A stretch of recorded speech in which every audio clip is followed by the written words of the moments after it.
सुप्रभात बच्चों। Litera valley school की 10वीं वर्ग की ऑनलाइन हिंदी कक्षा में मैं सुखदा सिंह आपका स्वागत करती हूँ। आज हम पढ़ेंगे पदबंध। पहले आपने पढ़ा कि पद किसे कहते हैं, शब्द किसे कहते हैं, पद किसे कहते हैं। शब्द और पद में क्या अंतर है। तो हमने देखा कि शब्द स्वतंत्र रूप से प्रयोग आता है तब वह शब्द की संज्ञा पाता है, लेकिन जैसे ही उसका प्रयोग वाक्य में होता है शब्द पद कहलाते हैं।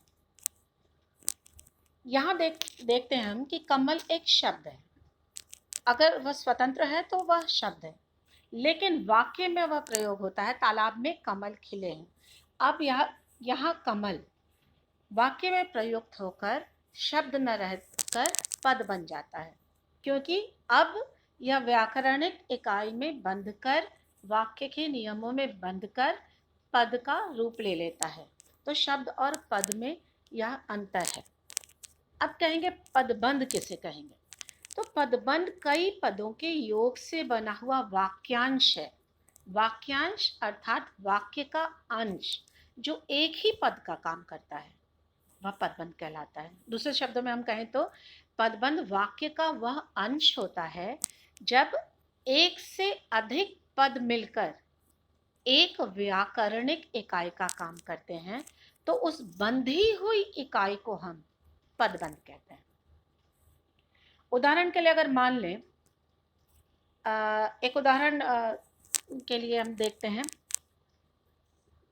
सड़क पर गिरा हुआ थैला राम का है। सड़क पर गिरा हुआ थैला, अब यह एक पदबंध है, पूरे वाक्य का एक पदबंध है। थैले के बारे में बात हो रही है, वह थैला जो सड़क पर गिरा हुआ है। तो मुख्य रूप से यहाँ विशेषता किसकी है, थैले की। वह शीर्ष पद है और सड़क पर गिरा हुआ उस पर आश्रित पद है। तो यह एक पूरा पदबंध है। कई पदों के योग से बने वाक्यांशों को जो एक ही पद का काम करता है पदबंध कहते हैं। दूसरे शब्दों में हम कहेंगे कि व्याकरण में एक से अधिक पदों के निबंधन कहते हैं नियम में बंधे हुए, व्याकरण के नियमों में बंधे हुए, उससे बने हुए व्याकरणिक इकाई को पदबंध कहते हैं। उदाहरण के लिए, तालाब में सुंदर कमल खिले हैं। कमल या एक पद है जिसके बारे में बताया जा रहा है कि सुंदर कमल खिले हैं। फिर कह सकते हैं तालाब में बहुत सुंदर कमल खिले हैं। ये भी कह सकते हैं तालाब में रंग बिरंगे बहुत सुंदर कमल खिले हैं। अब ये जितने भी पद हैं, सुंदर कमल, बहुत सुंदर कमल, रंग बिरंगे बहुत सुंदर कमल, ये पदबंध हैं जो कि कमल के बारे में बता रहे हैं। और ये संज्ञा पदबंध है। कमल संज्ञा है तो ये संज्ञा पदबंध है। कमल एक पद है, लेकिन सुंदर कमल, बहुत सुंदर कमल, रंग बिरंगे बहुत सुंदर कमल एक पद समूह है जो कमल से जुड़कर एक व्याकरणिक इकाई बना रहा है। और इससे ये पता चलता है ये सब पदबंध है। अब हम देखेंगे कि इसमें ध्यान रखने वाली बातें क्या है। ध्यान रखने वाली कुछ बातें हैं, जैसे कि पदबंध वाक्य का एक अंश है, या पूरा वाक्य नहीं है बल्कि वाक्य का एक अंश है, वाक्य का एक हिस्सा है पदबंध।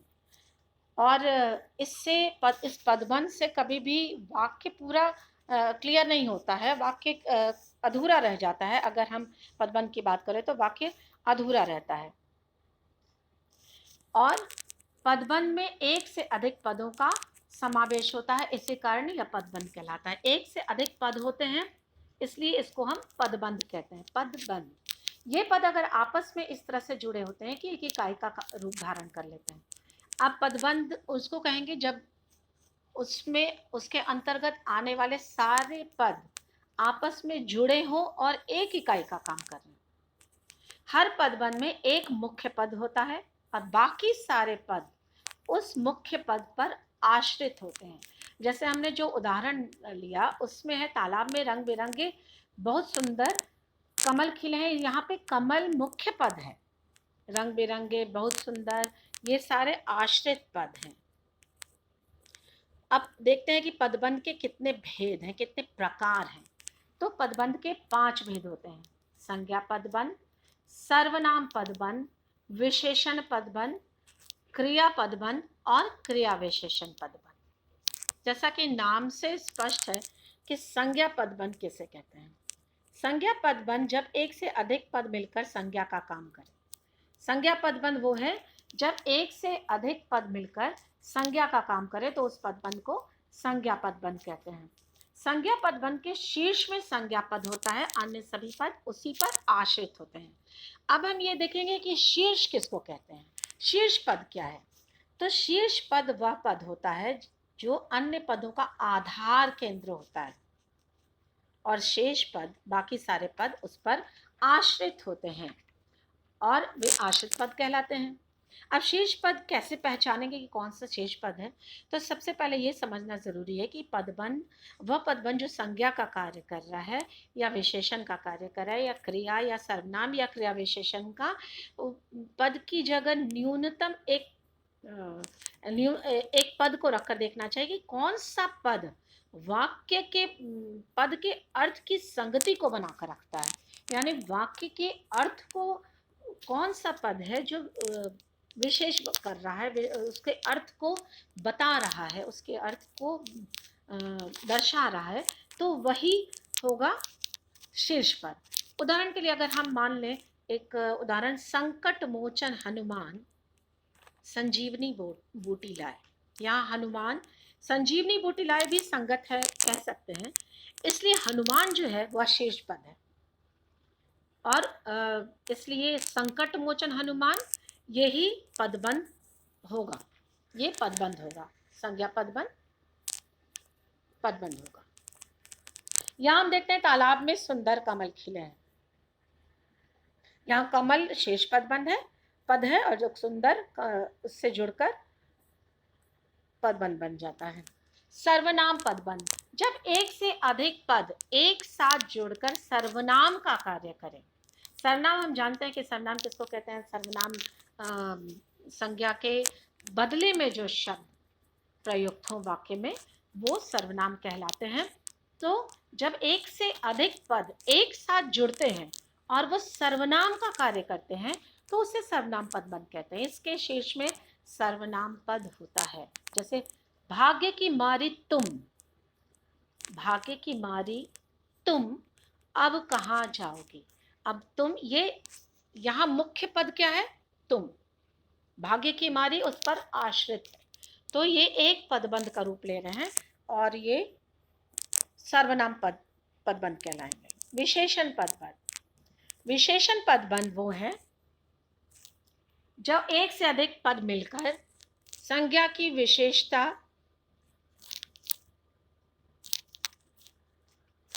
प्रकट करते हैं। जब एक से अधिक पद मिलकर किसी भी संज्ञा की विशेषता बताते हैं उन्हें विशेषण पदबंध कहते हैं। इसके शीर्ष में विशेषण होता है। विशेषण वह पद हैं जो संज्ञा या सर्वनाम की विशेषता बताए तो शीर्ष में विशेषण होता है और अन्य पद जो हैं उस विशेषण पर आश्रित होते हैं। इसमें मुख्यतया प्रविशेषण लगता है। प्रविशेषण जो विशेषण की भी विशेषता बताएं। जैसे मुझे 4 किलो पिसी हुई लाल मिर्च ला दो। 4 किलो संख्यावाचक परिमाणवाचक विशेषण और विशेषण का उदाहरण है। क्रियापदबंध, क्रियापदबंध जब एक से अधिक क्रियापद मिलकर एक इकाई के रूप में क्रिया का कार्य संपन्न करते हैं वो क्रियापदबंध कहलाते हैं। एक से अधिक क्रियापद मिल जाएं और वो एक इकाई के रूप में क्रिया को दर्शाएं, कार्य को दर्शाएं, कार्य संपन्न कराते हैं तो वे कहलाएंगे क्रियापदबंध। इस पदबंध के शीर्ष में क्रिया होती है। वह पढ़कर सो गया, वह पढ़कर सो गया। पढ़कर यह भी क्रिया पदबंध है और सो गया है, सोना भी, ये भी सो गया है, यह भी क्रियापदबंध है। तो क्रियापदबंध में हम देखते हैं कि जब एक से अधिक क्रियापद मिल जाते हैं और किसी कार्य को संपन्न कराने का बोध करते हैं तो वो क्रियापदबंध कहलाते हैं। क्रिया विशेषण पदबंध किसे कहते हैं? जो पद क्रिया विशेषण के रूप में प्रयुक्त होते हैं उन्हें क्रिया विशेषण पदबंध कहते हैं। क्रिया विशेषण किसे कहते हैं?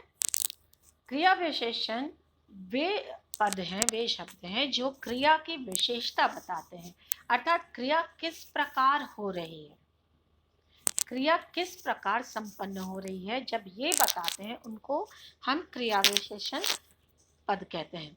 और क्रिया विशेषण पदबंध तब होंगे जब क्रिया विशेषण शीर्ष पर होगा और प्रायः प्रविशेषण आश्रित पद होंगे। जैसे मैं बहुत तेजी से दौड़कर गया, मैं बहुत तेजी से दौड़कर गया। अब बहुत तेजी से दौड़कर, यहाँ क्रिया की कैसे संपन्न हो रही है उसकी विशेषता बताई जा रही है, तो हम कहेंगे कि ये क्रिया विशेषण पदबंध है। हम कुछ और उदाहरण देख लेते हैं कि कैसे संज्ञा पदबंध के कुछ और उदाहरण देख लेते हैं। संज्ञा पदबंध में जैसे विदेश में रहने वाले मेरे चाचा जी ने मुझे बुलाया है। अब विदेश में रहने वाले मेरे चाचा जी यहाँ मुख्य पद हैं और विदेश में रहने वाले ये आश्रित पद हैं और इस प्रकार यह संज्ञा पदबंध है। गाड़ी से गिरकर घायल हुआ लड़का ठीक हो गया।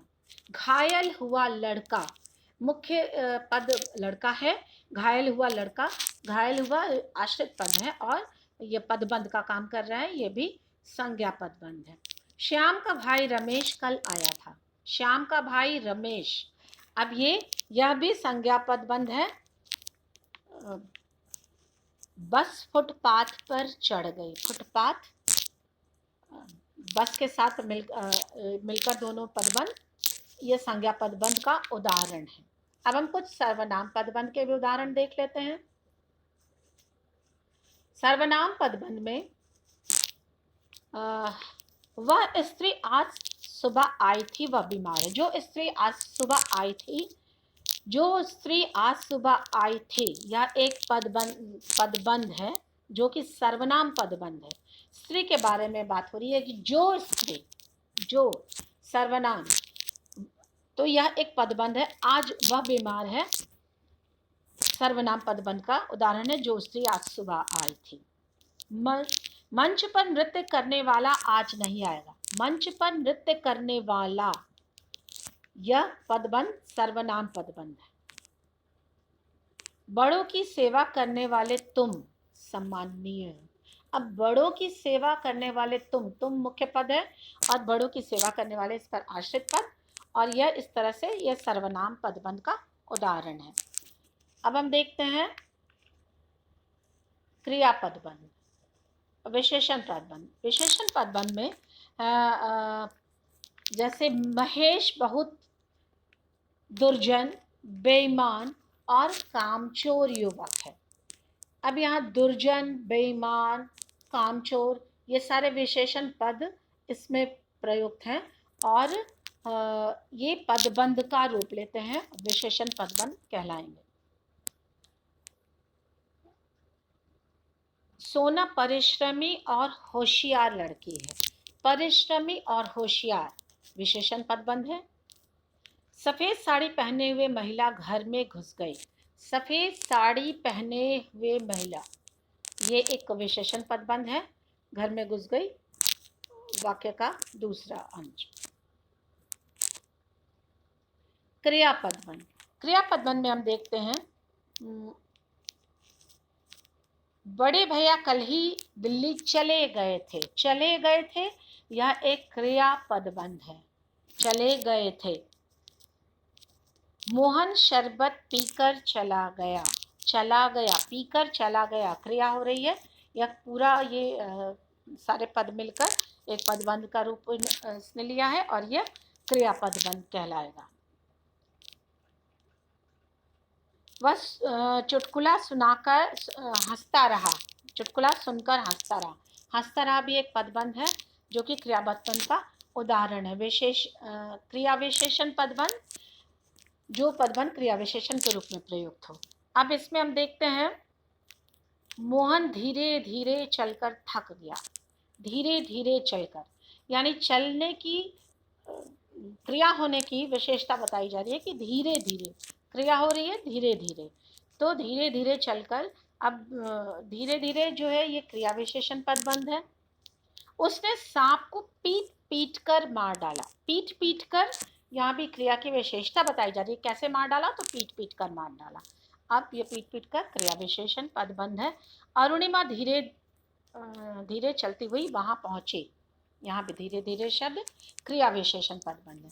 तो हमने देखा कि पदबंध क्या है। पदों के, कई पदों के योग से बना हुआ वाक्यांश है पदबंध, जो एक ही पद का काम करता है और वाक्य का एक अंश होता है।